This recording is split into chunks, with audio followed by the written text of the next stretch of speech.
Hello hello hello hello hello. Good morning everybody से बहुत बहुत नमस्कार। आई होप कि आप सभी बच्चे एकदम हेल्दी होंगे, स्वस्थ होंगे, बढ़िया होंगे।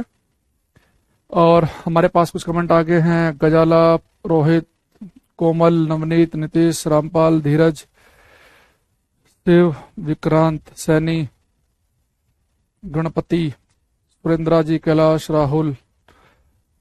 बढ़िया चल रहा है माहौल एकदम से। आज हम बिल्कुल नया चैप्टर स्टार्ट करने वाले हैं। Venkatesh, vector, Sanjay, very good morning all of you. तो जैसे आप सभी को मेरी आवाज अगर साफ साफ आ रही है, क्लियर आ रही हो, तो एक बार बताएंगे। आज बेटा हम बिल्कुल नया चैप्टर स्टार्ट कर रहे हैं। इसे मैंने नाम दिया है मैटर। हिंदी में इसे हम कहते हैं द्रव्य। तो ये जो चैप्टर है ना, ये मैंने आपको जैसे पहले बताया कि इसमें छोटे छोटे से कुछ टॉपिक होते हैं। तो इससे क्या होता है कि हमारे बहुत सारे टॉपिक कवर हो जाएंगे, तो प्रीवियस ईयर करते समय हमारा थोड़ा सा कॉन्फिडेंस बढ़ जाएगा। ठीक है। आदित्य कह रहे रिवीजन कर लिया, बैच लिया हूं आपसे 20+ बार, खुद से रिवीजन कर लिया बैच से। अच्छा, क्या लिखा है इस बच्चे ने? इससे अच्छा खुद रिवीजन हो रहा है। बहुत बढ़िया भाई, रिवीजन कर रहे हो आप। गुड मॉर्निंग एमडी, देवियान, मृत, भारती, खानसा। देखो, जितनी मेहनत आप खुद से करोगे उससे बड़े तो खैर कुछ है ही नहीं, है ना। एक जिसे बिल्कुल भी कुछ नहीं पता बच्चे को, तो थोड़ा सा डायरेक्शन मिल जाती है, कुछ चीज सीखने को मिलती है। बाकी अपना जितना आप खुद से मेहनत करोगे नौकरी लगेगी। आज देखो, एक बच्चे का ऐसे हेड ऑपरेटर का उसने पेपर दिया था, तो कह रहा सर 127 क्वेश्चन बन रहे, क्या होगा? मैंने 100% हो जाएगा आपका। हेड ऑपरेटर में 110 क्वेश्चन अच्छा स्कोर जा रहा है बच्चों का, उसके 127 आ रहे हैं। तो उसने एक्स्ट्रा मेहनत की होगी बाकी से। अब उसे पता है कि वो रेस भी लगाएगा, दौड़ की तैयारी भी करेगा, तो उसे पता है कि भाई तेरी नौकरी पक्की है, तो उसके दौड़ लगाने में भी एनर्जी आएगी। लेकिन जिस बच्चे के क्वेश्चन ही बन रहे होंगे 108-9, वो दौड़ लगाते समय भी माइंड में एक डाउट रहेगा, यार तो इतनी मेहनत तो कर रहा है, तेरी फाइनल जॉब लगेगी नहीं लगेगी। ठीक है। थैंक यू विकास। हाँ दीपक, कोई बात नहीं, उन्हें भेज दिए क्वेश्चन, आ रहे हैं हमारे पास में, इकट्ठे कर रहे हैं उन्हें हम। किस दिन इकट्ठे करके सबको ना, जब एक टॉपिक के बहुत सारे हो जाएंगे करवा देंगे। बाकी थोड़े बहुत खुद से भी करना है, ये नहीं कि कुछ भी आ गया तो तुरंत चिपका ही दो एकदम से ना, ये भी नहीं करना है। नहीं हुआ कैलाश। चलो शुरू करते हैं। अच्छा बेटा, सबसे पहले एक बहुत ही, देखो कितना छोटा टॉपिक है। सबसे पहले मैटर के बारे में लिखेंगे हम। अगर आपसे कह दे कि भाई हमारे आसपास जो पदार्थ होते हैं, पदार्थ की कुल कितनी अवस्थाएं होती हैं, तो एक बड़ा बेसिक सा क्वेश्चन पूछता है हमारे से पेपर में। तो अगर आपने केवल 7वीं 8वीं क्लास तक साइंस पढ़ी है, या 7वीं 8वीं क्लास के आप बच्चे से पूछेंगे, तो आपसे बोलेगा कि भाई पदार्थ की जो है कुल मिला के 3 अवस्थाएं बताएगा वो। क्या तो कोई पदार्थ सॉलिड ठोस दिखता है, या कोई लिक्विड तरल की फॉर्म में दिखता है, फिर गैसीय फॉर्म में दिखता है। सॉलिड, लिक्विड और गैस, ये 3 चीजें वो आपको बताएगा। लेकिन आप थोड़ा सा हाई क्लास में जाएंगे, 11th 12th में जाएंगे, तो आप पदार्थ की चौथी अवस्था पढ़ेंगे, प्लाज्मा। प्लाज्मा के बारे में कि जैसे मान लो बेटा कोई गैस है, उसे आप लगातार बहुत ही हीट दो, बहुत ही ज्यादा हीट दे दो, बहुत ज्यादा आप उसे उष्मा दे दो, तो क्या होगा कि जो एटम होते हैं ना, उसमें होता है न्यूक्लियस, और न्यूक्लियस के चारों तरफ इलेक्ट्रॉन चक्कर काट रहे होते हैं। तो अगर आप बहुत ज्यादा उसे हीट दे दोगे, तो जो इलेक्ट्रॉन बाहर चक्कर काट रहे हैं, उस एनर्जी की वजह से वो बिल्कुल अलग हो जाएंगे। तो किसी पदार्थ में ऐसा हो जाए कि न्यूक्लियस, नाभिक बिल्कुल अलग हो जाए, और सारे के सारे इलेक्ट्रॉन्स बिल्कुल एक तरफ हो जाए, वो प्लाज्मा स्टेट कहलाती है। तो बहुत हाई टेम्परेचर पे ऐसा होता है कि जो एटम्स होते हैं, जो परमाणु होते हैं, उनके न्यूक्लियस, नाभिक एक तरफ हो जाएंगे और इलेक्ट्रॉन एक साइड हो जाएंगे, तो प्लाज्मा स्टेट बनती है बहुत हाई टेम्परेचर पे, है ना। ऐसे जैसे कि आप थोड़ा सा और आगे जाएंगे, एमएससी वगैरह करेंगे, तो वहां पे आपको एक स्टेट और पढ़ाई जाएगी, बोस आइंस्टीन कंडेंस स्टेट। तो इसमें भारत के एक वैज्ञानिक है सत्येंद्रनाथ बोस, उनका नाम है बोस यहाँ पे। और उन्हें आइंस्टीन साहब को कुछ अपने भेजे, अपने कुछ उन्होंने अपनी थ्योरी, और कहा कि सर आपका नाम बहुत ज्यादा है, मैं इसे भेज रहा हूं, तो पब्लिश नहीं हो पा रहा। फिर आइंस्टीन को बड़ा इंटरेस्टिंग सा लगा, फिर आइंस्टीन और बोस दोनों ने मिलकर उसके ऊपर काम किया, तो सब ये कहते हैं बोस आइंस्टीन कंडेंस स्टेट। तो 5 स्टेट जो है, पहले आप इनके नाम लिख लेंगे। तो इसमें सबसे पहला है 5 states of matter, 5 states of matter. द्रव्य की 5 अवस्था है, द्रव्य या पदार्थ, द्रव्य की 5 अवस्थाएं। अगर पेपर में आपसे पूछेगा तो भाई आपको 5 स्टेट बतानी है, 3 नहीं बतानी, तो पहली स्टेट कौन सी है? सॉलिड, एक लिक्विड तरल,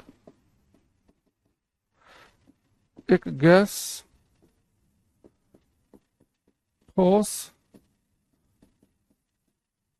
तरल गैस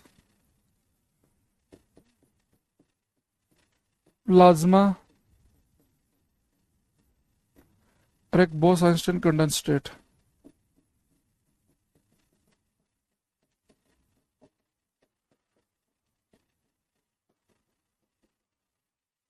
बोस-आइंस्टाइन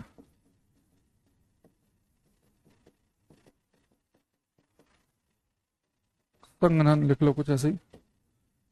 अब देखो ये तो हमें पता है। अब देखो उसमें पेपर में पूछा गया, बच्चे को ये पता होता है कि पदार्थ की 5 अवस्थाएं हैं।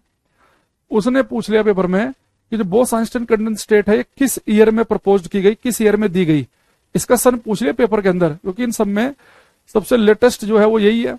भाई ये तो शुरुआत से हमें पता ही है, सॉलिड लिक्विड गैस तो जब से इंसान धरती पाया हो सॉलिड लिक्विड गैस तो ये देख ही रहा है।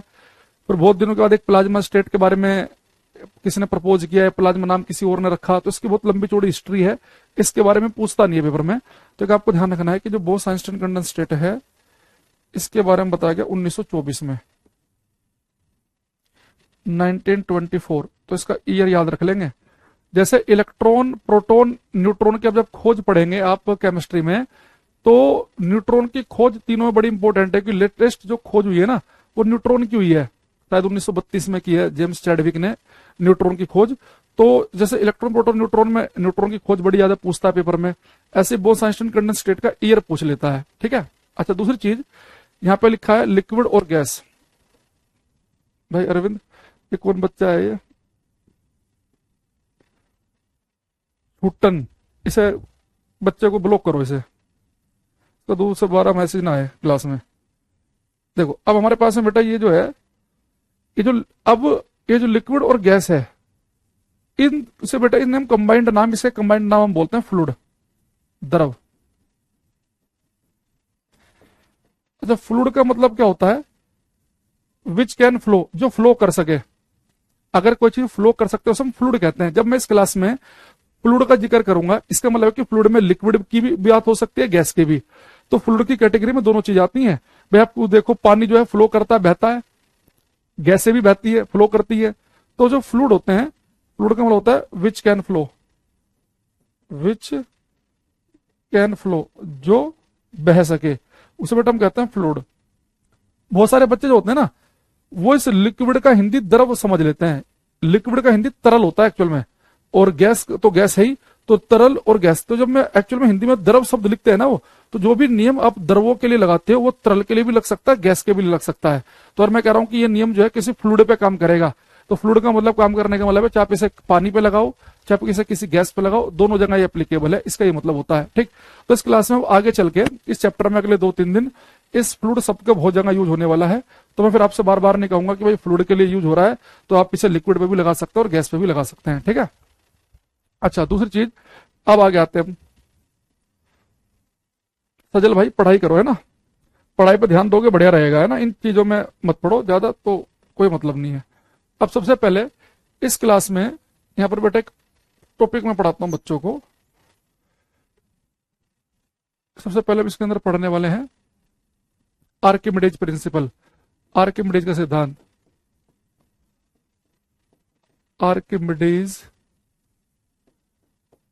प्रिंसिपल, आर्किमिडीज का सिद्धांत,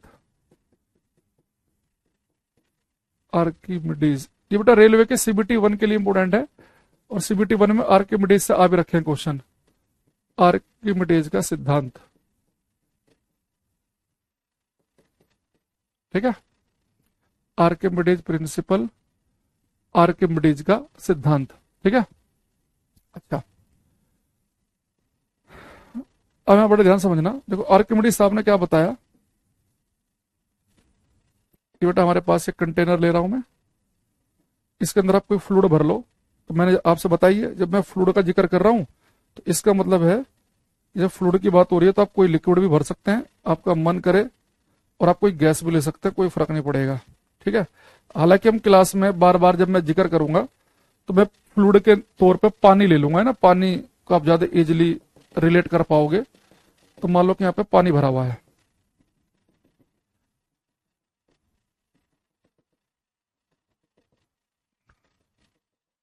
इससे न्यूमेरिकल भी करेंगे मार्केट इमेज प्रिंसिपल से एक बेहतरीन।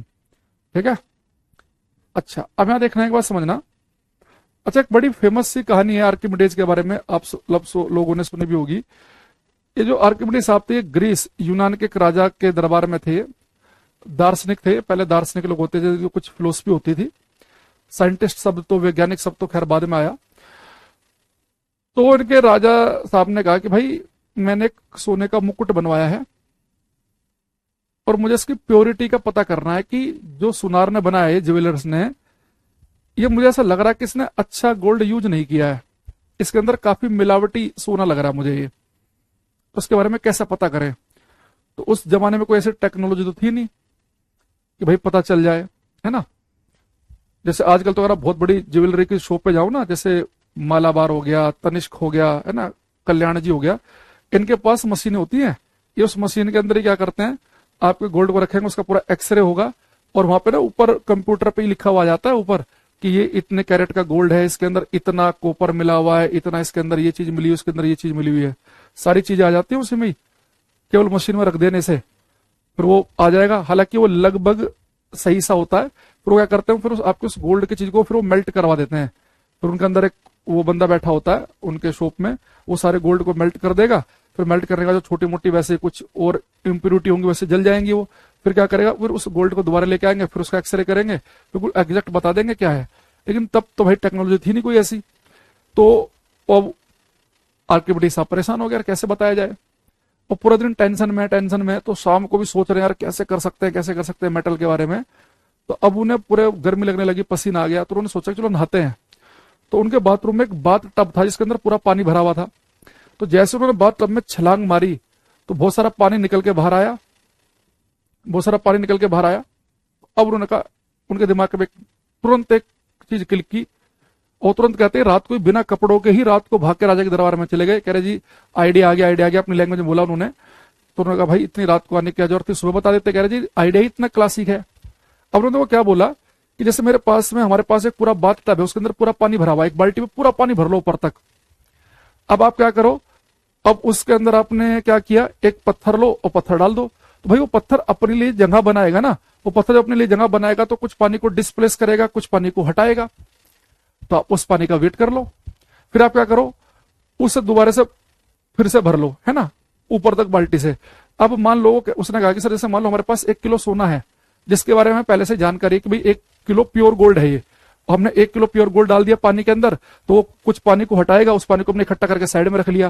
फिर सेम पानी से बाल्टी को भर दो। अब जो आपने सुनार से 1 किलो सोना खरीदा उसे डालो।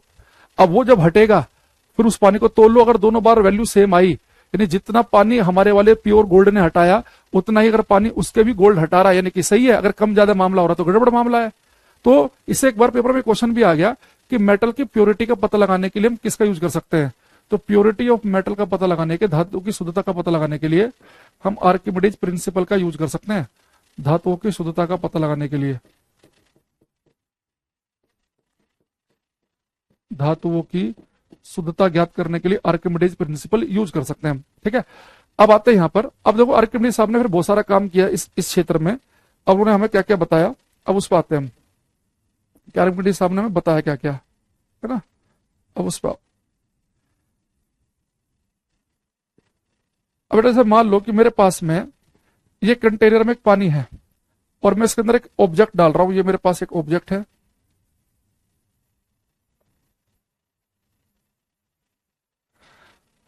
और कोई भी जो बेटा ऑब्जेक्ट होता है ना, हमें पता है कि उस ऑब्जेक्ट का जो वेट है, उसका जो भार है, हमेशा नीचे की तरफ काम करता है। अब इसका जो वेट है, इसका जो भार है, किसी वस्तु का वेट होता है mg, है ना। तो इसका जो वेट होगा, या मैं पूरा यहां पर लिख देता हूं अभी फिलहाल के लिए w।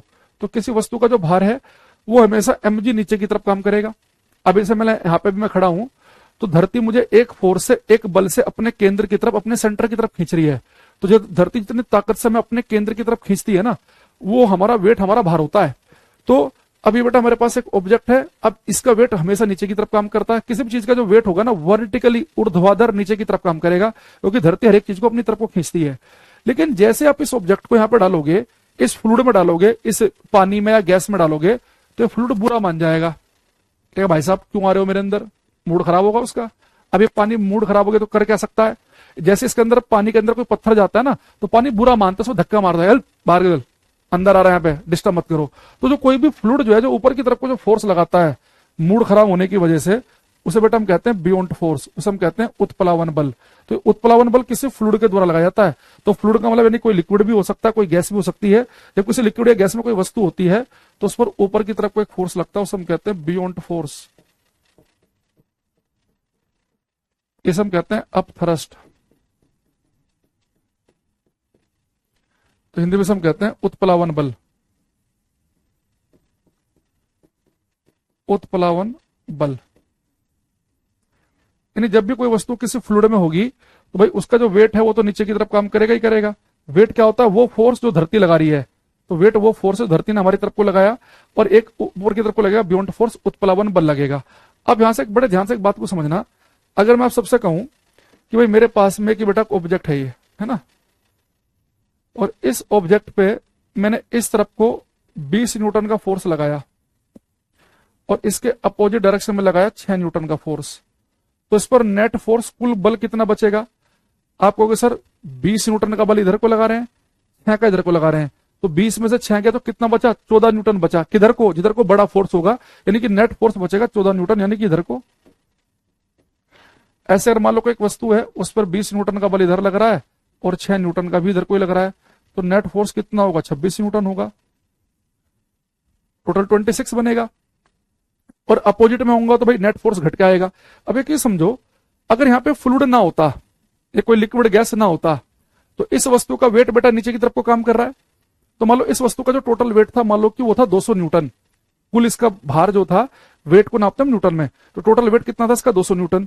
लेकिन कुछ ऊपर की तरफ को उत्प्लावन बल भी लग रहा है, मान लो कि उत्प्लावन बल कितना लग रहा है, 50 न्यूटन ही लग रहा है। तो नीचे इसका वेट था 200 और 50 उत्प्लावन बल लग गया, तो नेट तो 150 ही बचा।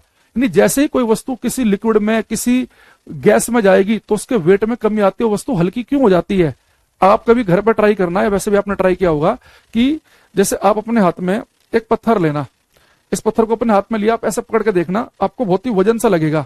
लेकिन अब यही पत्थर घर में या कोई ईंट भारी सी, एक पानी का टब भर लेना, उस टब या बाल्टी के अंदर पकड़ना, वो पत्थर आपको हल्का हल्का सा लगता है।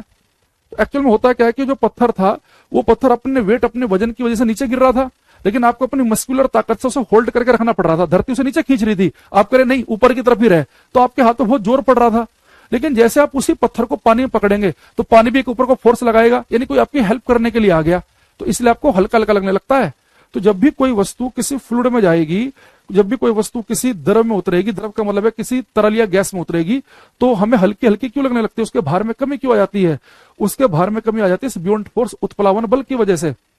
हम जब गांव में जाते थे अपने मामा के यहाँ, तो मेरे अभी भी याद है, वहां पे 12 थी, सहतूत के पेड़ थे वहां पे 2, तो हम 12 में नहाने का हमारा बड़ा शौक था।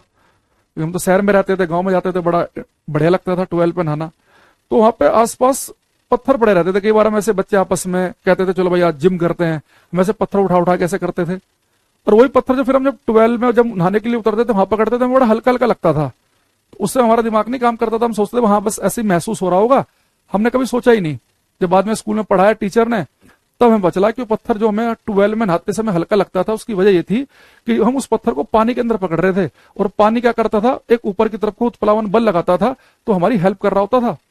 अच्छा, अगर आपको और अच्छे से समझना हो कि उत्प्लावन बल कोई फ्लूइड लगाता है कि नहीं लगाता है, बहुत बड़े तरीका क्या है, जैसे आप घर में क्या करना, एक खाली बोतल लेना, बिल्कुल खाली बोतल, ठीक है। अब ऐसे मान लो कि आपने यहाँ पे खाली बोतल ली, ठीक, बिल्कुल खाली बोतल ले ली, और आपने इस बोतल को जब पूरा पानी निकाल देना, और जब पानी की बाल्टी के अंदर पूरा दबा देना, जैसे आप दबाओगे ना और इसे छोड़ोगे, तुरंत धुड़ुम भाग के बिल्कुल सरफेस की तरफ को आएगी, भागते हुए ऊपर की तरफ को भाग के आएगी। तो ऐसा क्यों हो रहा है भाई, आपने तो जैसे अपना हटाया, ये तुरंत ऊपर की तरफ को क्यों भाग के आ रही है, यानी कि इसकी तरफ ऊपर की तरफ कोई फोर्स लग रहा होगा, पुश लग रहा होगा, उस पुश की वजह से खाली बोतल तुरंत ऊपर की तरफ को भाग के आती है। तो वो जो उसके ऊपर की तरफ को फोर्स लग रहा है, वो बियॉन्ड फोर्स, वो उत्प्लावन बली है। तो अब पेपर में अगर कोई आपसे पूछ ले, सारी बातें बताएंगे रवि, सुनते रहो। तो अगर पेपर में कोई आपसे पूछ ले कि जब कोई वस्तु किसी द्रव में होती है, किसी फ्लूइड में होती है, तो उस पर कितने फोर्स काम करते हैं, तो आपको ध्यान रखना उस पर 2 फोर्स काम करेंगे। एक उस वस्तु का भार, उस वस्तु का वेट जो होता है, जिसे हम mg से लिखते हैं, उस वस्तु का वेट mg नीचे की ओर काम करता है, और दूसरा जो तरल का जो उत्प्लावन बल होता है, तरल का जो उत्प्लावन बल होता है वो कहां पे काम करता है, ऊपर की तरफ। बहुत सारे बच्चे केवल क्या लिख के आ जाते हैं, जब कोई वस्तु फ्लूइड में होती है वो लिख के आ जाते हैं कि उसमें एक फोर्स काम करेगा, द्रव का उत्प्लावन बल। भाई जो किसी वस्तु का जो वेट है ना mg, ये भी एक फोर्स ही है जो धरती लगा रही है, तो दो फोर्स काम करते हैं। तो धीरे धीरे से हम लेवल बढ़ाएंगे आराम आराम से। तो लिखेंगे टू फोर्सेस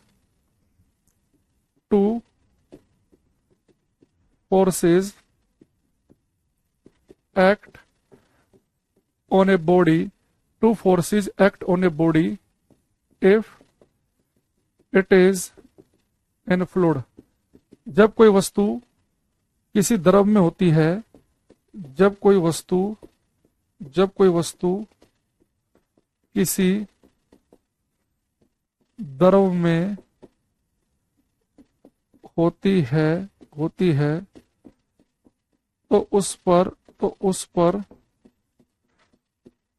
दो बल कार्य करते हैं, पहले लिखेंगे फर्स्ट क्या बेटा, वेट ऑफ बॉडी, वस्तु का भार, वेट ऑफ बॉडी ब्रैकेट में लिखेंगे mg इन डाउनवर्ड डायरेक्शन। पहला वस्तु का भार नीचे की ओर, फर्स्ट कौन सा है, वस्तु का भार नीचे की ओर, वस्तु का भार mg नीचे की ओर। और दूसरा क्या होता है, second buoyant force of fluid in upward direction, द्रव का उत्प्लावन बल ऊपर की ओर, buoyant force of fluid in upward direction, buoyant force of fluid in upward direction.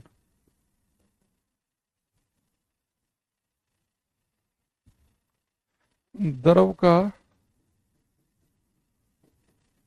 उत्प्लावन बल ऊपर की ओर,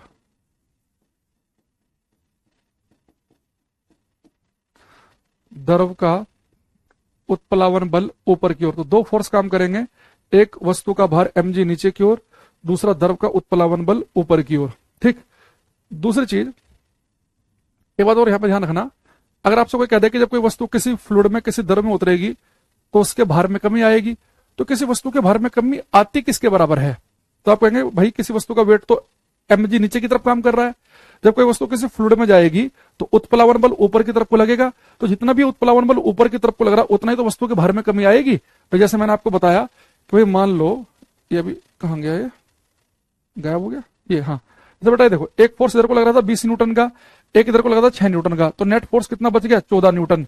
तो 20 में से कितना चला गया, 6 चला गया ना जो अपोजिट डायरेक्शन में लगा हुआ था। ठीक है, तो भाई ज्ञान मत दो, मृत्युंजय पढ़ लो, है ना, आगे से आगे नहीं होशियार बनना, हमें पता है क्या कराना क्या नहीं।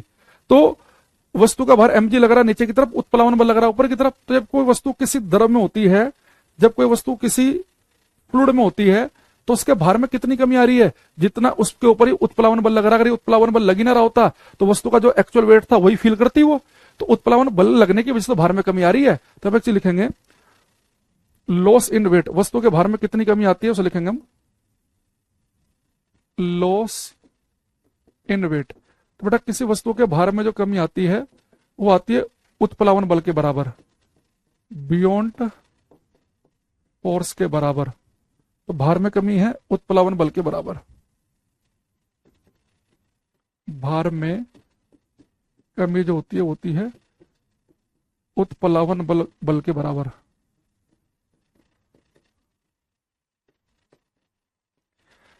अच्छा अब यहां पे एक चीज है, ठीक है जी, हमें पता चल गया कि जब किसी वस्तु को हम किसी पानी में, किसी तेल में उतारेंगे, किसी गैस में उतारेंगे तो ऊपर को उत्प्लावन बल लगाएगी, वो गैस पुश करेगी, तो जितना भी ऊपर की तरफ को पुश करेगी उतना ही आपको उसके भार में कमी महसूस होगी। तो जितना ज्यादा पुश करेगी उतना ज्यादा आपको हल्कापन सा लगेगा। लेकिन जो उत्प्लावन बल है जिसके बराबर भार में कमी आ रही है, इस उत्प्लावन बल को हम कैसे कैलकुलेट कर सकते हैं। अब एक बात और समझो, जैसे कि आपने पूरा पानी भर लिया, आपने उसके अंदर कोई पत्थर डाला, वो पत्थर कुछ पानी को हटाएगा, तो जो उसने पानी हटाया ना उस पानी का वेट कर लो, तो जितना उस पानी का वेट आएगा ना एक्चुअल में उतने ही भार में कमी आएगी। यानी कि किसी वस्तु के भार में जो कमी आती है, या तो आप टेक्निकली ये बोल दो किसी वस्तु के भार में कमी आती है जितना कि उसके ऊपर उत्प्लावन बल लगे, या जितना वस्तु पानी को हटाएगी, उस जो हटाएगा पानी है जो उसने डिस्प्लेस किया, उस हटा गए पानी का भार निकाल लो। यार एक तो ना बड़ी समस्या है, हर बच्चा हर 2 मिनट में आके नई तरकीब बता रहा है। कोई कह रहा है जी एक जो चैप्टर खत्म हो गया उसकी मैराथन ले लो, कोई आके कह रहा है जी जो अपने पहले लेवल रखा उसे ही रखना, कम मत कर देना, कोई और आया कोई और नया बता रहा है, क्या करें। हर आके अपना पढ़ना किसी को नहीं है। चलती हुई क्लास में लाइव क्लास देखकर अच्छा ये बैच तुमने ले रखा है, चलती हुई क्लास में आके हर 2-3 मिनट के बाद एक पूरा आधे आधे पेज के कमेंट पे कमेंट चले रहे हैं बच्चों के, क्या करें हम इनका। पेपर की पढ़ लो भाई रफीक, नौकरी ले लो, ज्यादा ज्ञानी मत बनो, है ना, बड़ी समस्या हो जाएगी। नौकरी इंपॉर्टेंट है, मास्टर नहीं बनना, सरकारी नौकरी लेनी है। इन चक्करों में रहे तो बस हो गया फिर तो काम। वीडियो इकट्ठी होती रहेंगी, एक के बाद एक बैच लेते रहोगे, मास्टर की जेब भरती रहेगी, तुम्हारी नौकरी नहीं लगेगी। तुम अगली बार फिर बैच ले लोगे हमारा, हमें क्या फर्क पड़ेगा, है ना। हर 5 मिनट में कितने बच्चों को अवॉइड करें, हर का आधे आधे पेज के कमेंट।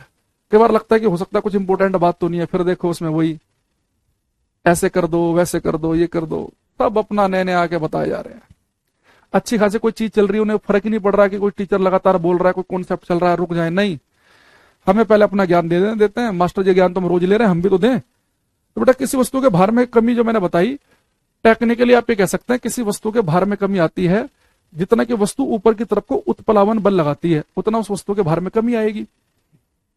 या आप ये भी कह सकते हैं कि जितना वस्तु पानी को डिस्प्लेस करेगी, फ्लूइड को डिस्प्लेस करेगी, उसका वेट कर लो, उतना ही उसके भार में कमी आती है। तो हम ये भी कह सकते हैं कि भार में कमी होती है उत्प्लावन बल के बराबर, या बोल सकते हैं वेट ऑफ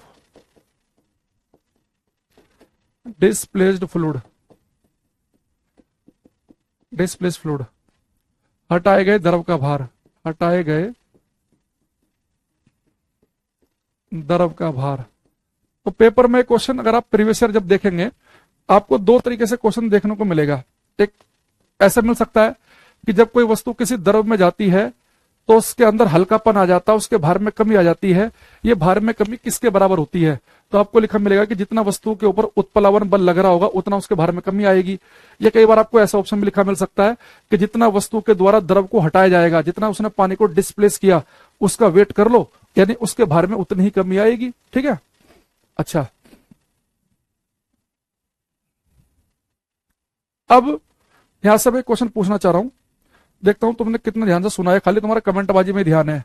और जिन्होंने कमेंट किया अगर इनका आंसर नहीं आया ना सही, इनका मुर्गा बनाया जाएगा क्लास में भी, मतलब जहां पर भी है ये वहीं बनेंगे ईमानदारी से। क्वेश्चन है the weight of a body, the weight of a body will be maximum. किसी वस्तु का भार अधिकतम होता है, किसी वस्तु का भार अधिकतम होता है ना। एक टीचर पर बेटा थोड़ा भरोसा करना चाहिए आपको। अभी इतने बड़े प्लेटफॉर्म पे पढ़ रहे हो, कोई ऐसे चलता फिरता प्लेटफॉर्म नहीं है कैरियरविल। जब नाम बड़ा हो जाता है ना, उसके साथ जिम्मेदारी जुड़ जाती है, नाम खराब होने का ज्यादा रहता है, जिनका नाम ही नहीं उसे खराब होने का डर नहीं रहेगा। दूसरा, बहुत सारे बच्चे मेरे यूट्यूब चैनल पे भी क्लास लेते होंगे, आप कभी कमेंट देखना, अगर कोई जबरदस्ती ही लिख दे तो बात अलग है। 3 साल से यूट्यूब चैनल बनाया मैंने, एक नेगेटिव कमेंट नहीं आया। कोई बच्चा के ये नहीं कह सकता कि सर आपने हमारा कोर्स जल्दीबाजी में खत्म कर दिया, आपने बस ऐसे चलता फिरता पढ़ाया, शुरू का एक चैप्टर अच्छा पढ़ाया फिर बाद में नहीं पढ़ाया, आधा अधूरा पढ़ाया। एक सिंगल कमेंट मिल जाए ना तो मुझे स्क्रीनशॉट करके भेज देना। हाँ, अगर कोई अब ऐसे ही मेरी बात सुनने के बाद लिखना चाहे फर्जी तो बात अलग है। तो पुराना आज की डेट से पहले का, इस समय का पहले का, 11:45 से पहले का नहीं मिल सकता है कभी, क्योंकि हमने कभी ऐसा किया ही नहीं है। थोड़ा सा भरोसा रखा करो। The weight of a body will be maximum, किसी वस्तु का भार अधिकतम होगा, विल बी मैक्सिमम इन, तो किसी वस्तु का भार अधिकतम होगा इन किसमें। एक ऑप्शन बेटा हमारा इन, पहला ऑप्शन है एयर वायु में, एक लिखा है वैक्यूम निर्वात में, एक लिखा है वाटर पानी में, एक लिखा इन हाइड्रोजन गैस, हाइड्रोजन गैस के अंदर। तो आपको बताना कि कोई वस्तु का अगर वेट हम चेक करें तो किसी वस्तु का वेट ज्यादा कहां पर मैक्सिमम मिलेगा, ये आपको बताना है ना। ये बताओ किसी वस्तु का वेट मैक्सिमम कहां पर होगा?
कुछ आंसर हमारे पास हमारे हैं।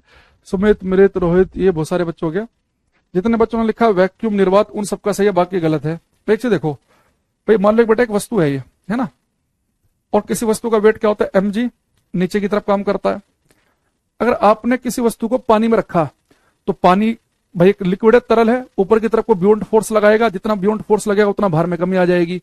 भाई एयर भी तो क्या है, मैंने आपको बताया था कि फ्लूइड में लिक्विड भी आता है और गैस भी आती है। तो बेटा हाइड्रोजन गैस या एयर, ये भी तो कुछ ना कुछ उत्प्लावन बल लगाएंगी, इनकी वजह से भी कुछ ना कुछ भार में कमी आएगी। हालांकि वो बात अलग है कि किसी वस्तु को आप वैक्यूम में वेट करेंगे और हाइड्रोजन गैस या एयर में करेंगे तो बहुत जमीन आसमान का फर्क नहीं आएगा, क्योंकि जो ऊपर की तरफ को जो बेटा उत्प्लावन बल लगता है ना, ये उत्प्लावन बल तो सारे लिक्विड लगा रहे हैं, सारी गैस लगा रही है।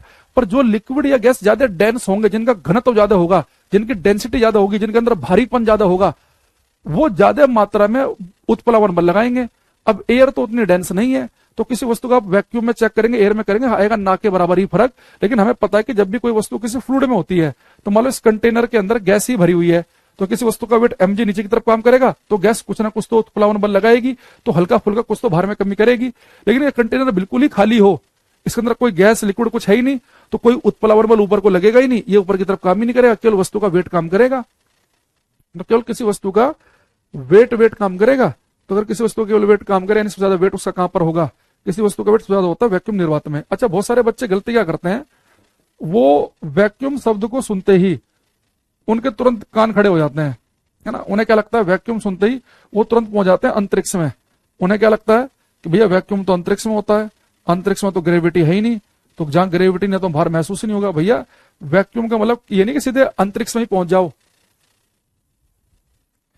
आप जिस कमरे में खड़े हैं, इस कमरे से अगर सारी की सारी एयर बाहर निकाल दी जाए तो इस कमरे में वैक्यूम पैदा हो जाएगा। तो क्या ग्रेविटी थोड़ी ना समाप्त हो जाएगी, धरती आपको खींचना बंद कर देगी? एक कमरे में से हवा निकालने से क्या ग्रेविटी समाप्त हो जाएगी? वैक्यूम का मतलब केवल ये होता है जहां पर कोई मीडियम, कोई माध्यम उपस्थित ना हो, तो कोई वस्तु से ज्यादा अपना भार महसूस करेगी वैक्यूम के अंदर। अच्छा, दूसरा, अगर वैक्यूम के अलावा अगर मेरे पास में कोई और दूसरी चीज है, पानी है, कोई और लिक्विड है, तो जो ज्यादा डेंस होगा, जिसका घनत्व ज्यादा होगा, वो ऊपर की तरफ को ज्यादा फोर्स लगाएगी, उसके अंदर आपको अपने जो भार है उसके अंदर ज्यादा कमी महसूस होगी, जो ज्यादा डेंस होंगे। भाई देखो, कोई वस्तु हवा में है और कोई वस्तु पानी में भी है, तो हवा भी उत्प्लावन बल लगाएगी, ये भी फ्लूइड है, और पानी भी उत्प्लावन बल लगाएगा। लेकिन पानी ज्यादा डेंस है तो ज्यादा लगाएगा, तो ज्यादा भार में कमी कहां पे आएगी? पानी के अंदर आएगी। जैसे अगर आप यहां पे देखें, ये क्वेश्चन, अगर ये पेपर में आया क्वेश्चन है, ये बहुत आसान है, आप कर सकते हैं।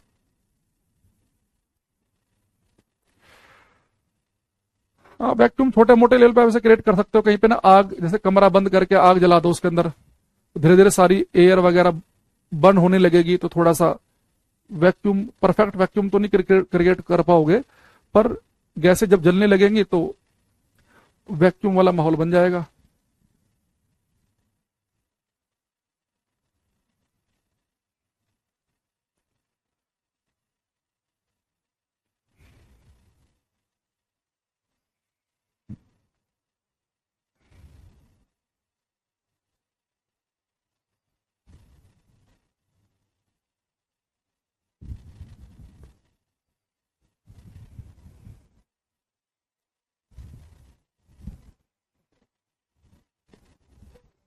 ठीक।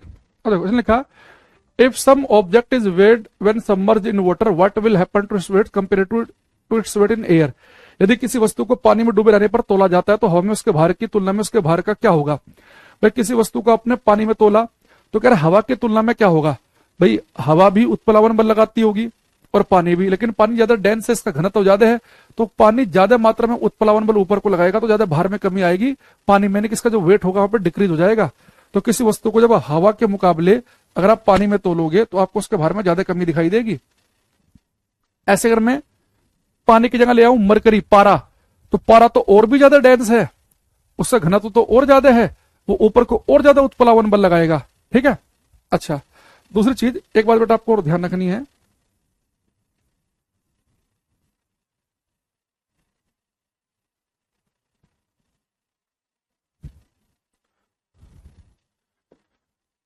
जैसे बेटा मान लो कि मेरे पास में एक ये बड़ा सा मेरे पास में एक कंटेनर है, इसके अंदर मैंने यहाँ पे एक बकेट रख दी। ये सारी बातों को ध्यान समझना, जब न्यूमेरिकल करेंगे ना काम आएंगे सारी चीजें, उस समय जो ध्यान नहीं देगा ना उसे आसान आसान लग रही होंगी, फिर उसे हवा नहीं आएगी न्यूमेरिकल करते समय, फिर रोएगा, फिर वो सर दोबारा बता दो ना। बिल्कुल ध्यान से समझना चीजों को। देखो बेटा हमारे पास एक कंटेनर था, इसके अंदर मैंने मान लो कि फुल ये कोई फ्लूइड भर रखा है, पानी मान लो एग्जाम्पल के तौर पे। बेटा मैंने इसके अंदर मान लो कोई भारी सी चीज डाल दी, कोई भारी ऑब्जेक्ट डाल दिया, है ना, और ये मान लो कि इसके अंदर पूर्ण रूप से डूब गया, पूर्ण रूप से डूब जाएगा तो यहां से भाई कुछ पानी हटेगा, कुछ पानी यहां गिरेगा।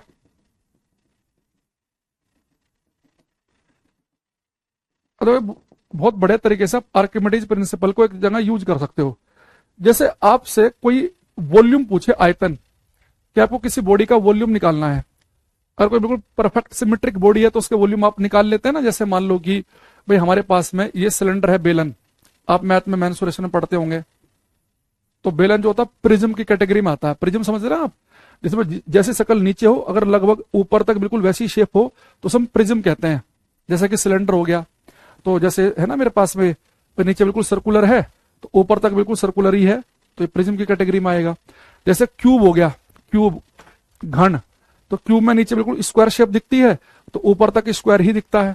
तो जो प्रिज्म है इनकी आप इनका वॉल्यूम इजीली निकाल लेते हैं। कैसे निकालते हैं, इनका बेस एरिया, इनका बेसिक फॉर्मूला क्या होता है, बेस एरिया इंटू हाइट कर दो, तो सिलेंडर का वॉल्यूम क्या आ जाएगा, बेस एरिया इंटू हाइट। और बेस एरिया कितना होता है इसका, अगर रेडियस आर हो तो बेस एरिया होता है पाई आर स्क्वायर, तो इसका वॉल्यूम आ गया पाई आर स्क्वायर एच। ऐसे अगर आपके पास में क्यूब है तो क्यूब का भी आप वॉल्यूम इजिली निकाल लेते हैं। तो इसका वॉल्यूम निकालना, बेस एरिया क्या है बेटा, बेस एरिया इसका स्क्वायर है, तो अगर इसकी साइड ए हो तो बेस एरिया हो गया ए स्क्वायर और हाइट कितनी ए, तो वॉल्यूम आ गया ए क्यूब। ये आपने मैथ में पढ़े होंगे, मैं डिटेल में नहीं जा रहा इस पे। तो अगर आपके पास में एक परफेक्ट शेप है, कोई कोण है, कोई शंकु है, तो इनका आप वॉल्यूम इजिली निकाल सकते हैं। लेकिन अगर आपके पास में कोई आड़ी तिरछी वस्तु हो, मान लो कोई ऐसी है टेढ़ी मेढ़ी सी, ऐसे कोई इस टाइप का पत्थर ले आए आप उठा के और उसे आपने यहां पर डाल दिया, उसका वॉल्यूम निकालना है तो कैसे निकालो। देखो अगर बेटा कोई वस्तु पानी में पूर्ण रूप से डूब जाए तो वस्तु कुछ पानी को हटाएगी, तो जितना इस हटाए गए पानी का वॉल्यूम होगा ना उतना ही वॉल्यूम इस बॉडी का भी होगा। अगर आपको कभी वॉल्यूम निकालना हो किसी बॉडी का, आपको पता करना हो कि भाई इसका आयतन कितना है, तो उसे पूरे पहले बाल्टी में पानी भरो, उसके अंदर उसे डाल दो, तो जब पानी हटेगा तो जो बड़ा सा टब है जिसके अंदर आपने बाल्टी रखी थी वो सारा का सारा पानी इकट्ठा कर लो, एक बीकर में डाल लो, तो जितने भी एमएल आएगा यानी उतना ही वॉल्यूम है उस बॉडी का। तो आप किसी बॉडी का वॉल्यूम ऐसे भी निकाल सकते हैं, यानी कि if an object is completely emerged in fluid, अगर बेटा कोई वस्तु फ्लूइड में पूर्ण रूप से डूबी हो, यदि कोई वस्तु द्रव में पूर्ण रूप से डूबी हो, तो पता क्या होगा, जितना इस वस्तु का वॉल्यूम होगा ठीक उतना ही हटाए गए पानी का भी वॉल्यूम होगा। अगर कोई वस्तु पूर्ण रूप से पानी में डूब जाए तो इस पूरी वस्तु इसका पूरे का वॉल्यूम निकाल सकते हैं हम, है ना। रवि कह रहे हैं समझ में नहीं आ रहा, कोई बात नहीं, अच्छी बात है, दोबारा देखने क्लास आ जाएगा, है ना। तो अगर कोई वस्तु पूर्ण रूप से पानी में डूबी हो, यदि कोई वस्तु पूर्ण रूप से पानी में डूबी हो, तो बेटा क्या होगा, वॉल्यूम ऑफ ऑब्जेक्ट, तो जो वस्तु का आयतन होगा, वॉल्यूम ऑफ ऑब्जेक्ट किसके बराबर होगा, is equal to volume of displaced fluid.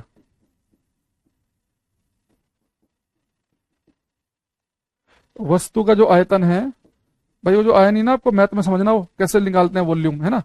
तो वस्तु का जो आयतन है वो हटाए गए द्रव के आयतन के बराबर होता है। हटाए गए द्रव का आयतन।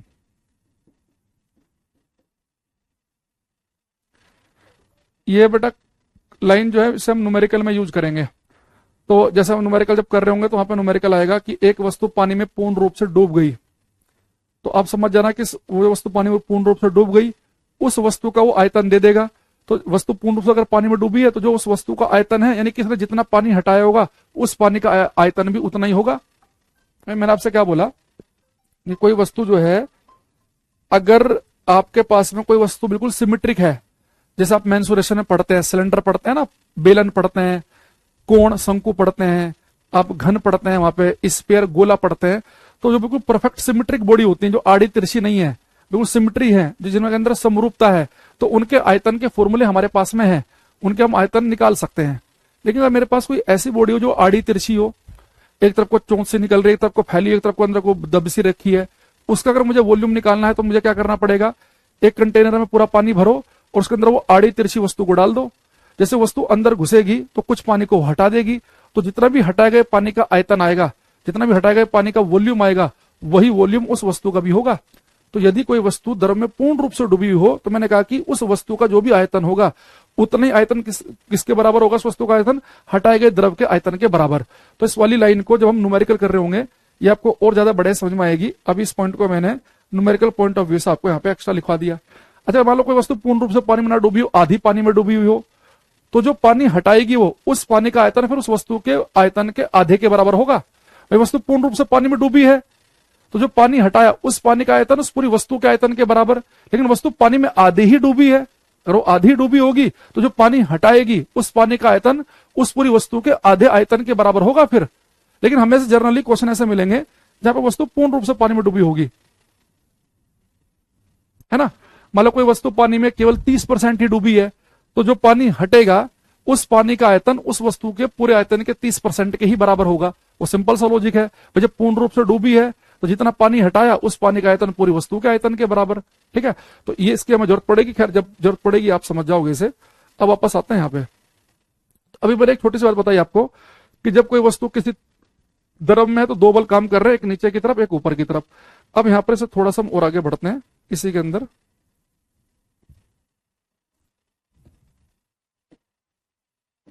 अरे रवि भाई समझ में आया नहीं आया तुझे? अब तो वो मैथ वाला जो पार्ट है ना, वो तो मैंने केवल ऐसे बता दिया थोड़ा समझाने के लिए, वो मैथ में ही पढ़ाना पड़ेगा। तो मेंसुरेशन की 12-10 क्लास हो जाएंगी, है ना। देखो बेटा हमारे पास में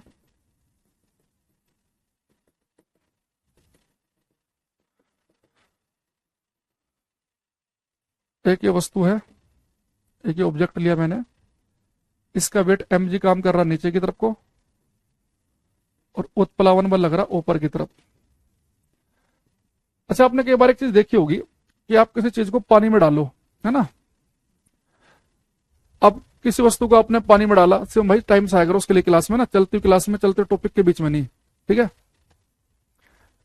आपने कोई वस्तु ली और आपने क्या किया, उसे पानी में डाल दिया।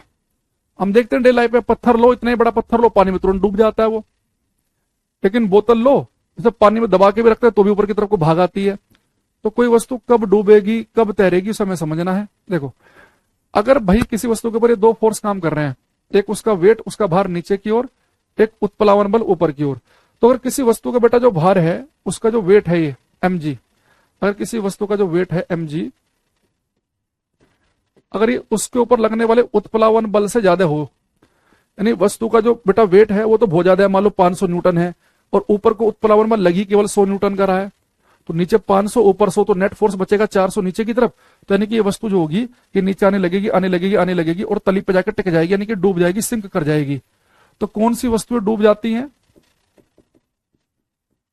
वो वस्तु डूब जाती हैं जिन वस्तुओं का वेट जो है उनके ऊपर लगने वाले उत्प्लावन बल से ज्यादा होता है। अच्छा, मान लो कभी ऐसा हो जाए कि जो बेटा ऊपर की तरफ को जो उत्प्लावन बल लग रहा है ना, ये बड़ा हो, बियॉन्ड फोर्स ज्यादा हो वस्तु पर लगने वाले वेट के मुकाबले, तो क्या होगा?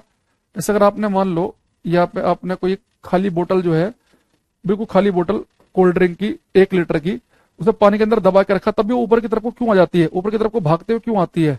उस पर जो ऊपर की तरफ को जो उत्प्लावन बल लग रहा है वो उस पर लगने वाले वेट से ज्यादा होता होगा, तो वस्तु ऊपर की तरफ भागेगी और सरफेस पर आ जाएगी। तो यानी कि अगर कोई वस्तु ऐसी हो कि उस पर लगने वाला उत्प्लावन बल ज्यादा हो, ऊपर की तरफ वाला फोर्स ज्यादा हो, नीचे वाला कम हो, यानी वस्तु का जो वेट है वो कम है और ऊपर वाला फोर्स ज्यादा है, तो ऊपर की तरफ को पुश लगेगा, तो वस्तु यानी कि ऊपर की तरफ को आएगी और सरफेस पर आके फ्लोट करने लग जाएगी, तो फ्लोट करेगी, है ना। Will come to surface and float, और वो तैरने लगेगी। अगर कभी ऐसा हो जाए कि ये दोनों के दोनों फोर्स बेटा बराबर हो जाए तो इक्विलिब्रियम पोजीशन बन जाएगी,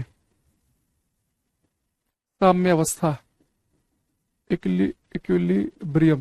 साम्य अवस्था का मतलब है कि ना तो अभी वस्तु आपको ऊपर की तरफ को भागते हुए दिखाई देगी, साम्य अवस्था का मतलब है कि जहां पर आप इसे छोड़ोगे ना ये वहीं की वहीं टिकी रहेगी है। अगर कभी ऐसा हो कि दोनों फोर्स बराबर हो जाएं, देखो एक और मूर्ख आया क्लास में, अभी चलती क्लास में आ गया, 12 बजे कह रही समझ में नहीं आ रहा, 11:15 से पढ़ा रहे हैं, इन्हें 12 बजे आते ही 45 मिनट का खुद से इनके दिमाग में आ जाएगा।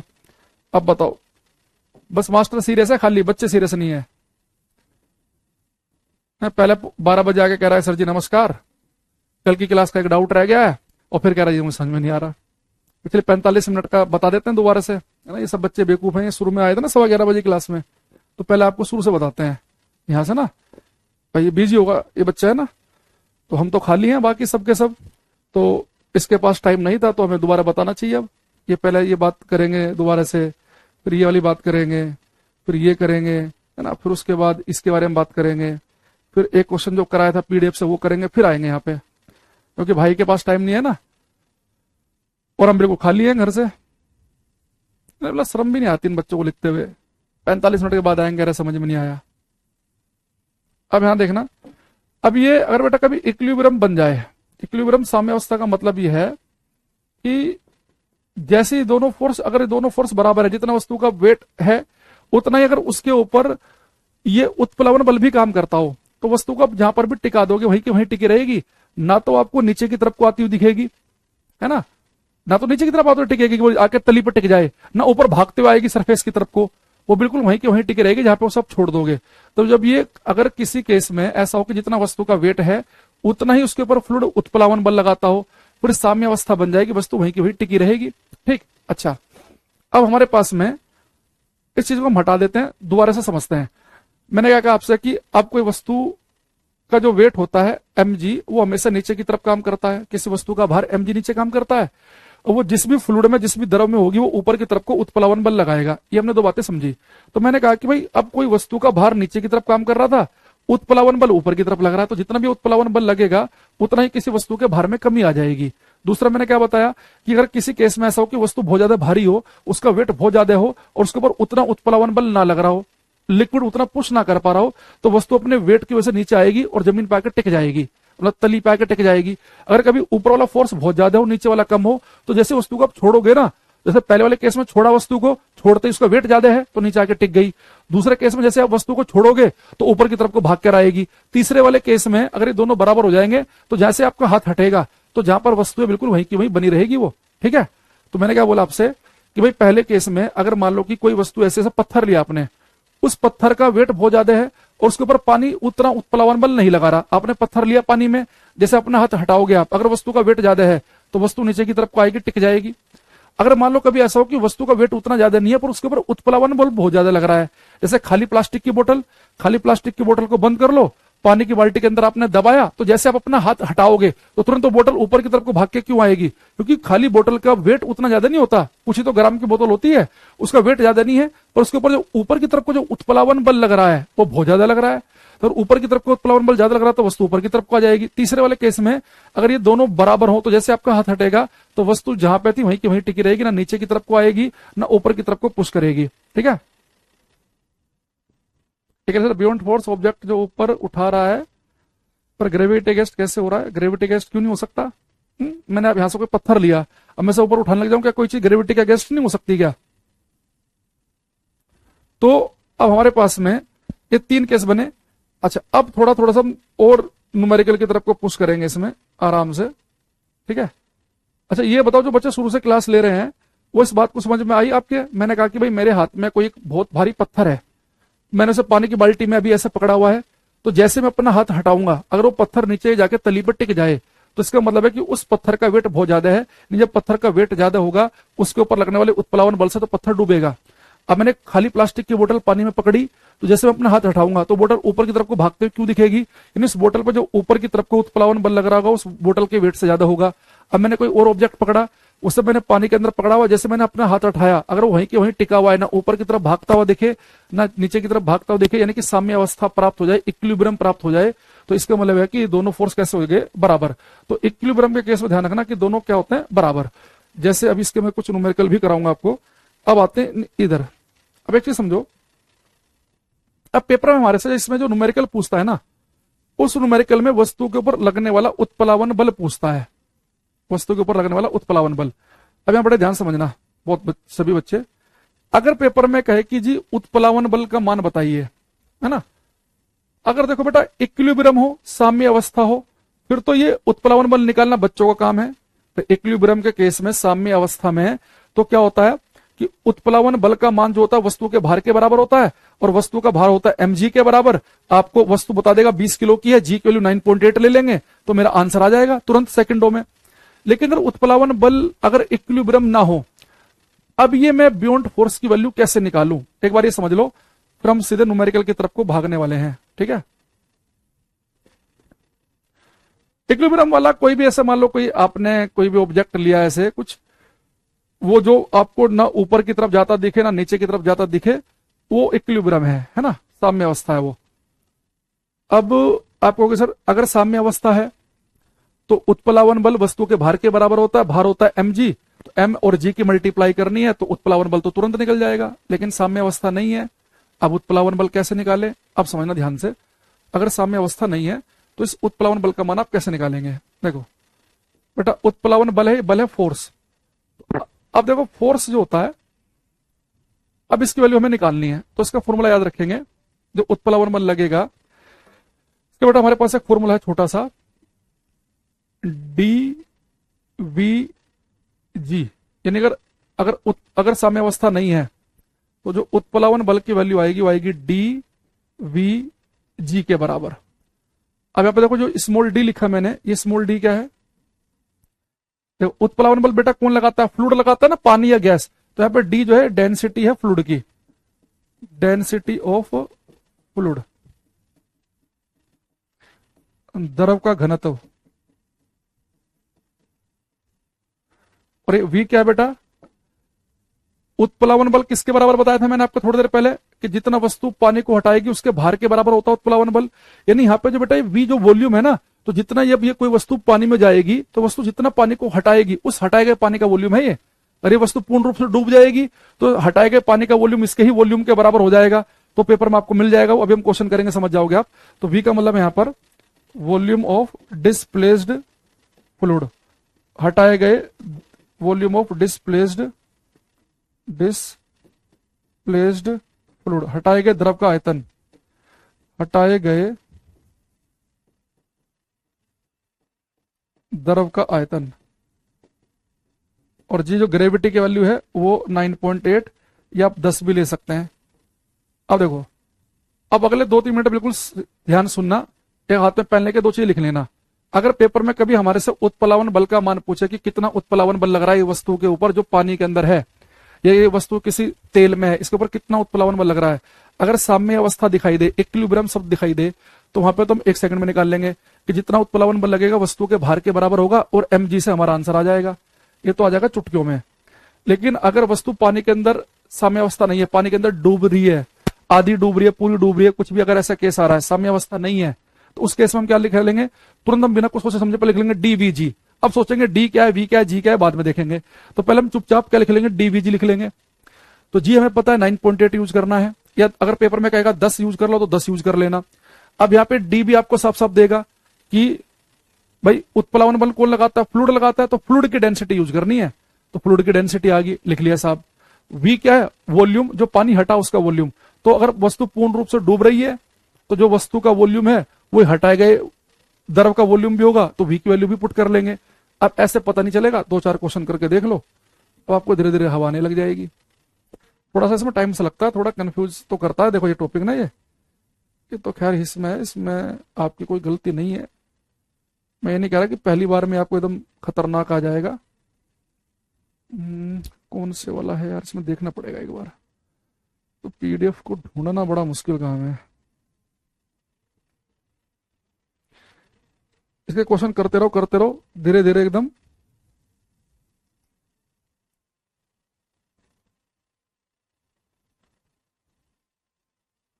सबसे पहले चलो ये वाला क्वेश्चन करते हैं।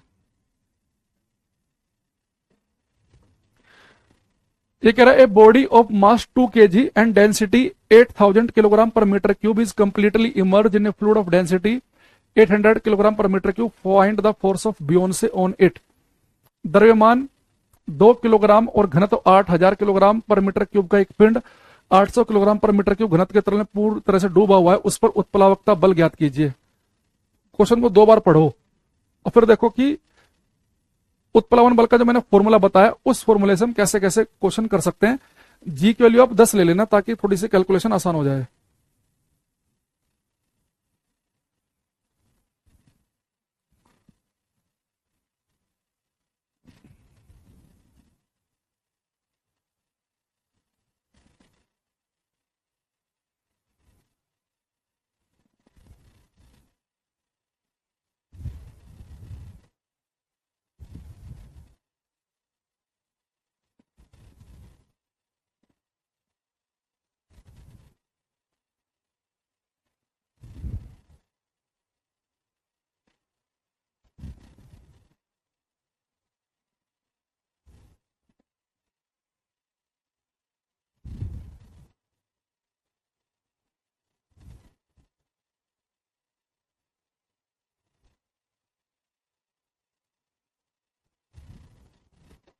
देखो अब ध्यान समझना, जो मैंने इतनी कहानी सुनाई है अब उसका यूज करने का टाइम आ गया है। इसने कहा है द्रव्यमान 2 किलोग्राम और घनत्व 8000 किलोग्राम पर मीटर क्यूब का एक पिंड 800 किलोग्राम पर मीटर क्यूब घनत्व के तरल में पूरी तरीके से डूबा हुआ है, तो उस पर उत्प्लावकता बल, यानी कि आपको बेटा बियॉन्ड फोर्स उत्प्लावन बल बताना है।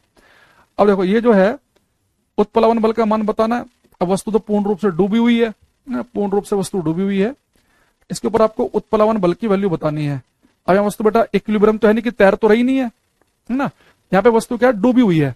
जब वस्तु डूबी हुई हो तो उत्प्लावन बल का फॉर्मूला क्या है, डी वी जी। अब यहाँ पे एक चीज बताओ मुझे, ये बेटा मैंने जो आपको डेंसिटी बताई थी इस फॉर्मूले में, मैंने कहा था कि हमारे फॉर्मूले में जो डेंसिटी है ना फ्लूइड की डेंसिटी है, वो ये किसकी डेंसिटी लिखवाई थी मैंने, द्रव का घनत्व।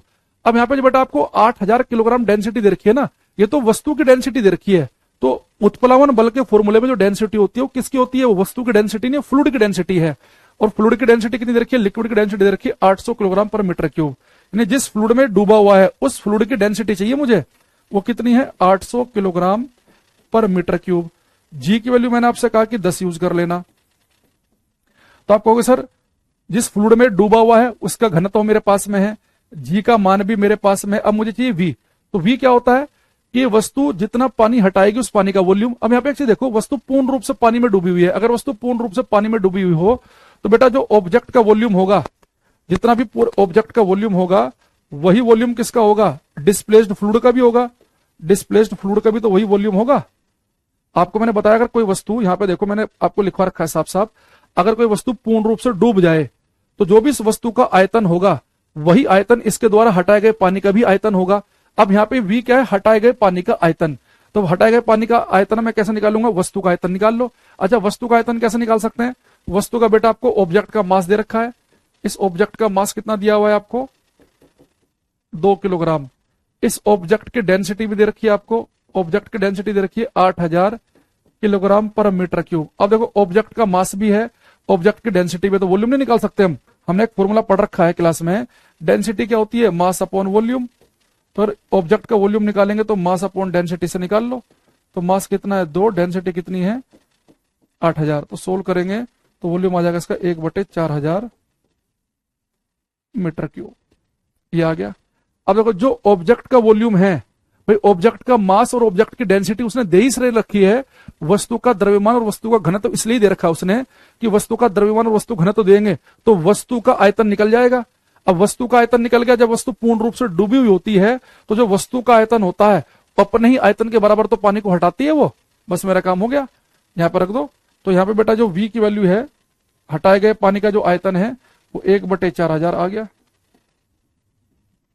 अब वैल्यू पुट कर दो यहाँ, डेंसिटी कितनी है 800, इसकी वैल्यू कितनी है 1/4000, इसकी वैल्यू कितनी है 10, 2 0 से 2 0 गई, 1 0 से 1 0 गई, 4 दूनी 8, तो बियॉन्ड फोर्स की वैल्यू आ गई 2 न्यूटन।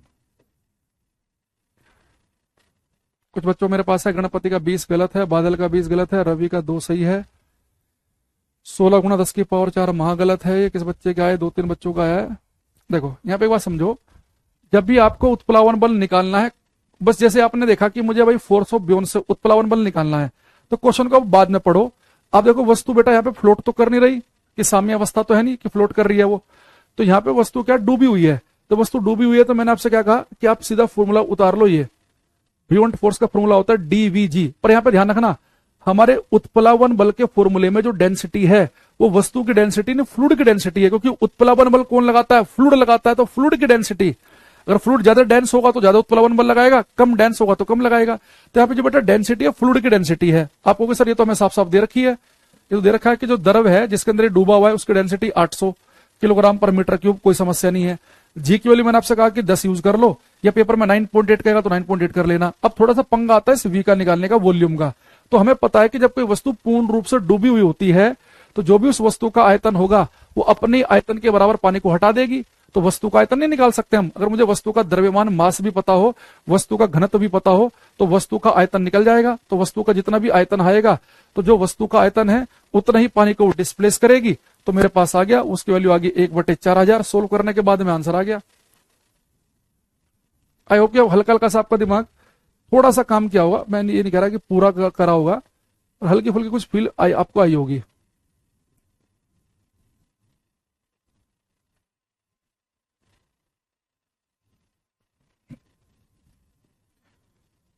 ये करना, a body of volume 50 centimetre cube is completely immerse in water, find the force of buoyancy. बेटा वाटर की जो डेंसिटी है वो पेपर में आपको मिल जाएगी। वाटर की डेंसिटी होती है 1000 किलोग्राम पर मीटर क्यूब। ये से याद भी रख सकते हैं आप, ये वाला तो आसान है, ये करना।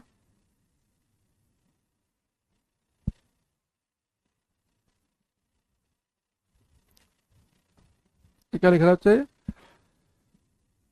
सर, एफ बी और डब्ल्यू न्यूटन के थर्ड लॉ के अकॉर्डिंग सेम क्यों नहीं भैया? थर्ड लॉ पहले ढंग से पढ़ो। थर्ड लॉ क्या न्यूटन का, कि एक वस्तु जितना फोर्स लगाएगी दूसरे पर उतना ही दूसरे लगाएगी पहले पर। तो यहाँ पर ये दोनों फोर्स एक ही वस्तु पर लग रहे हैं। ये वस्तु का वेट mg भी नीचे लग रहा है, उसी वस्तु पे बियॉन्ड फोर्स लग रहा है। ये एक्शन रिएक्शन थोड़ा ही ना है जो आप इन्हें बराबर कर रहे हो। एक्शन रिएक्शन बराबर होती है, एक्शन किसी और पर लगता है, रिएक्शन किसी और पर लगता है। ये करेंगे,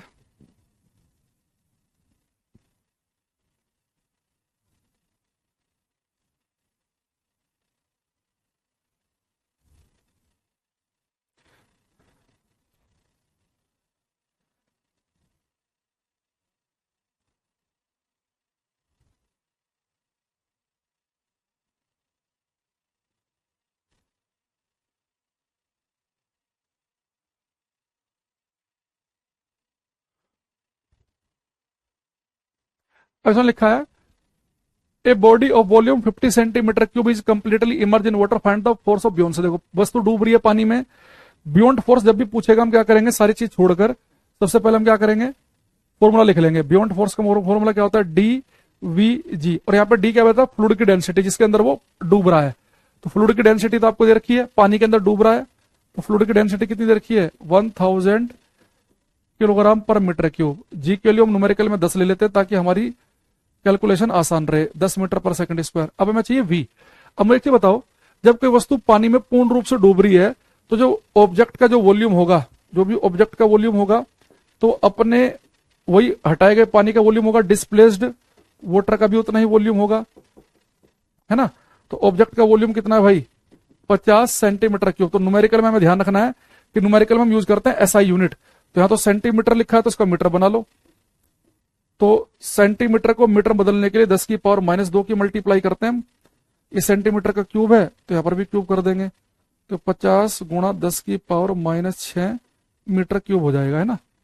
अब ऐसे खुद सोचो ना, डेंसिटी में लिखा है मीटर, जी की वैल्यू में भी लिखा है मीटर, तो यहां सेंटीमीटर थोड़े ना चलेगा, हर जगह सेम रखना पड़ेगा आपको वैल्यू। वैल्यू पुट कर लो। तो डेंसिटी कितनी दे रखी थी 1000, वी की वैल्यू कितनी है 50 गुणा 10 की पावर -6, जी की वैल्यू कितनी है 10। तो 3 3 ये 4 और 5 है ना, 5 जीरो आ गई प्लस की और 1 माइनस की, 5 गुणा 10 की पावर -1, तो बियॉन्ड फोर्स आ गया 0.5 न्यूटन का। जितने बच्चों का ये 50,000 कुछ कुछ आ रहा है इनका गलत है, बाकी 0.5 वालों का सही है, चाहे वो वेक्टर हो चाहे मनीष हो रवि हो, इनका ठीक है। भाई एक चीज तो बताओ, ये जो द्रव का घनत्व है वो 1000 किलोग्राम पर मीटर क्यूब दे रखा है मैंने, है ना। जी के लिए आपको पता है 10 मीटर पर सेकंड स्क्वायर है। तो ऑब्जेक्ट का जो वॉल्यूम होगा उतना ही हटाए गए पानी का भी वॉल्यूम होगा, पर आप हर जगह तो मीटर रख रहे हैं, यहाँ पे सेंटीमीटर कैसे रख दोगे। तो सेंटीमीटर को मीटर बदलने के लिए 10 की पावर -2 की मल्टीप्लाई करते हैं, सेंटीमीटर पे क्यूब है तो यहाँ पर भी क्यूब कर देंगे, तो ये आंसर आएगा हमारा।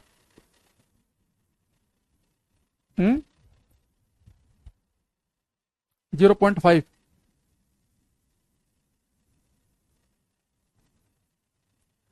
समझ में आ रही है बात।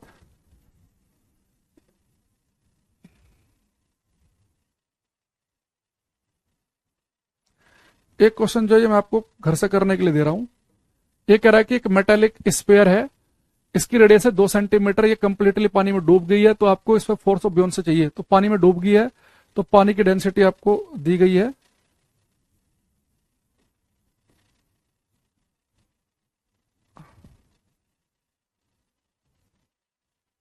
वाटर की डेंसिटी आपको दे रखी है 1000 किलोग्राम पर मीटर क्यूब, और जी के लिए आप 10 ले लेना।